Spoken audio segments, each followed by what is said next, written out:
Hey, shalom everyone. This is Amir Tsarfati. I'm finally able to speak to you on video.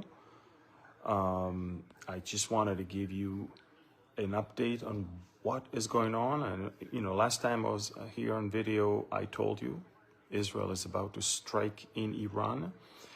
And the moment has arrived in exactly 4 hours ago. Exactly 4 hours ago, Israel began the most daring operation in our history.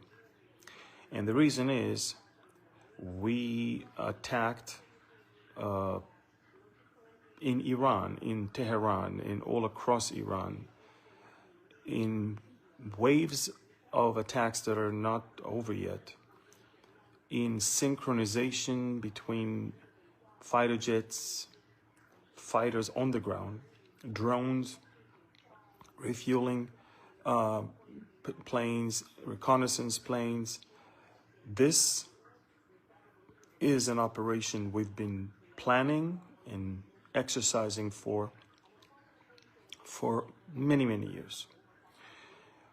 And it began with the first blow at 2:58 a.m. Now it's 7 a.m. So, it's 4 hours ago. It all started.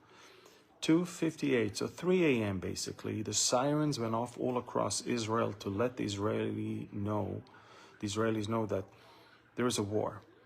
Now, it's not that rockets were launched. We didn't have to run to protected areas because of rocket launch, but we were told basically in the most efficient way, stay tuned, a war just broke out with Iran, and you have to be careful and don't leave the house, stay next to protected areas. So the entire family ran to the bomb shelter, of course, and then we were updated. Now, by the way, while I'm talking to you, we might have sirens going off if the Iranians will start shooting. But let me explain what happened, okay? Because a lot of people don't understand what happened. So over the last few days, if you were following me on social media, especially on Telegram, you knew that the chatter about an Israeli strike, was through the roof. A strike is imminent, a strike is coming, a strike is coming. And then through this whole thing, the Iranians basically said, a dog that barks will not bite, basically. In other words, they're just talking, and it's a bluff. And this whole thing is just to put pressure on us for the coming round of talks between America and them. So the Iranians did not buy this, which exactly what we wanted them. We wanted them to think that this is all bluff. And they did think it's all bluff. That's the thing. Now, and then came the other diversion operation, which is the Americans said, we're going to have another round of talks this coming Sunday in Muscat in Oman. And we hope that we'll reach a deal. During that time, Israel hosted the Argentinian president. Everything looked like business as usual. The Prime Minister Netanyahu took him to the Western Wall, and Javier Milei gave a very celebratory speech at the Knesset. Everything was business as usual. And that was yesterday. So the Iranians are now convinced that if anything will ever happen, it cannot happen before Sunday or Monday. And this is why the generals, the commanders, did not find a secure place. They slept in their army bases, but not under the ground or anything. And at 2:58, Israel began targeted strikes on the residences of the chief of staff of the Iranian military, the head of the emergency operations in Iran, which is basically the commander of all forces once there is a war. We took him out as well. We took out the commander of the Iranian Revolutionary Guard. We took out the closest advisor to the president of to the supreme leader of Iran. We took out all the top scientists who were at the moment working on the bomb. And when Israel surprised them in their beds and they're gone, Israel began massive wave of strikes on 3 different types of targets. One, we are talking about the nuclear facilities in Natanz, in Fordo, in Qom, Isfahan. And the other one was ballistic missiles area, like in Kermanshah and in other places, Tabriz also. And we're also hitting some critical infrastructures as well. We already finished 4 waves of strikes, and now we're engaged in getting the 5th one. Israel declared that this is a special operation. We used the code name Am Kelavi, a people like a young lion. This is taken from what Balaam said in Numbers 23, verse 24. It's very interesting because Netanyahu wrote that verse in his note at the Western Wall yesterday. No one imagined that's going to be the name of a military operation. And folks, Israel, again, eliminated top commanders, top scientists, close advisors to the supreme leader. And we have damaged critically the Natanz facility. We're now attacking also in Fordo and also in Isfahan. You know, I think yesterday I told you time is, the clock is ticking and these are the main sites we need to strike. Israel is going all in, all in. We are about to cripple the Iranians. Now, the Iranians were shocked. By the way, when I say Iranians, I'm talking about the Islamic Republic. The people are happy, believe it or not. Many people are very happy. And this is their chance maybe to somehow try to topple the regime. We are 4 hours into this operation right now. 4 hours into the operation, and we continue. I don't know if you can hear, but I live next to airbase. Non-stop takeoffs and landings. What we do when dozens of aircrafts are taking off, they fly all the way. They need to refuel on the way back because they don't have enough fuel to fly back. But they also drop all of their ammunition, so they need to fly back, land here, rearm, refuel, and take off again. Almost 2/3 of the Israeli Air Force is now attacking in Iran. We're talking about unprecedented attack in a distant target. And it will have to continue. And let me explain why. Some of those sites are so deep under the ground that one wave of bunker busters will not be enough. You will penetrate only 1/3 of the depth. You need another one, and you need another one. Sometimes you need 5 different waves to reach the actual facility under the ground.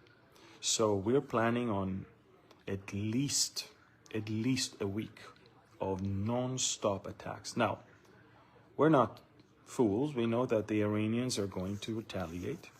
We actually expect a barrage of anything between 300 to 600 ballistic missiles to be launched at us. And this is, by the way, where we could use a lot of help from America and other allied forces in this region.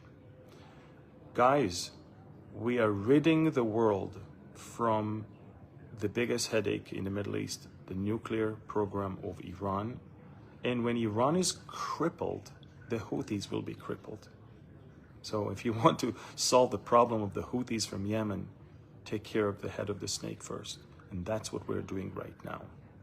And as ever, and you can see the Houthis are not launching rockets yet because they are reassessing the situation themselves. Now, I'm not saying there won't be launches towards Israel. There will be, for sure. But we are finally, after so many years, this is what Benjamin Netanyahu became prime minister for. This is his life mission, is to rid Israel from the Iranian nuclear threat and to bring peace with our neighbors. That's what we are aiming towards. Now, the funny thing is, President Trump said, hey, I was not surprised. I was well informed. I was, informed in advance, and I want to, encourage the Iranians to come back to the table of negotiations. This is funny because there's nothing to talk about now. If we're destroying the nuclear program, the whole talks are about the nuclear program. Now, the one thing that might help us a lot, so far it's pure Israeli operation. Not a single American fighter jet is participating in it. But we could use help in the coming days in order to seal the deal, in order to have more jets attacking, non-stop attacks until the entire ballistic missiles and nuclear program is wiped out. These are big challenges. Iran is holding thousands of ballistic missiles that can reach Israel, but they can also reach any American base in the area. It's very interesting. The only country, Arab country, that is openly criticizing the Israeli strike, the only one, is Oman. And that tells you how much the Omanis are not really mediators. Of course they work for Iran. Of course they are collaborators with Iran. But everybody else is smiling. Finally, for the Saudis, Emiratis, the Bahrainis, even the Qataris, I don't know. But finally, the Shiite monster is not anymore that much of a big deal. For many years I've been teaching Bible prophecy. And for many years I've been teaching that Iran will not strike or, come against Israel all alone, because it won't be able to. It might retaliate now, but Iran will have to wait until there is a bigger coalition led by Russia with Turkey, and that's the Ezekiel war, and that's when Persia will join and try to avenge what we see right now. So, unbelievable thing. For 4 hours, I'm glued to the news, and I report news. I don't know if you're not on my Telegram channel, you really need to be. I have unbelievable videos, maps and photos and information about everything that is going on. You need to go there. I've got 610,000 subscribers, maybe more. I have blue check mark, so don't follow the fake channels that bear my name, because it's not me. And I'll keep you posted, folks. But it's unbelievable what's going on here. Now, of course, we're in full synchronization with the U.S. Netanyahu and Trump are fully coordinated. All the fake news of the liberal progressive left, as if there is some sort of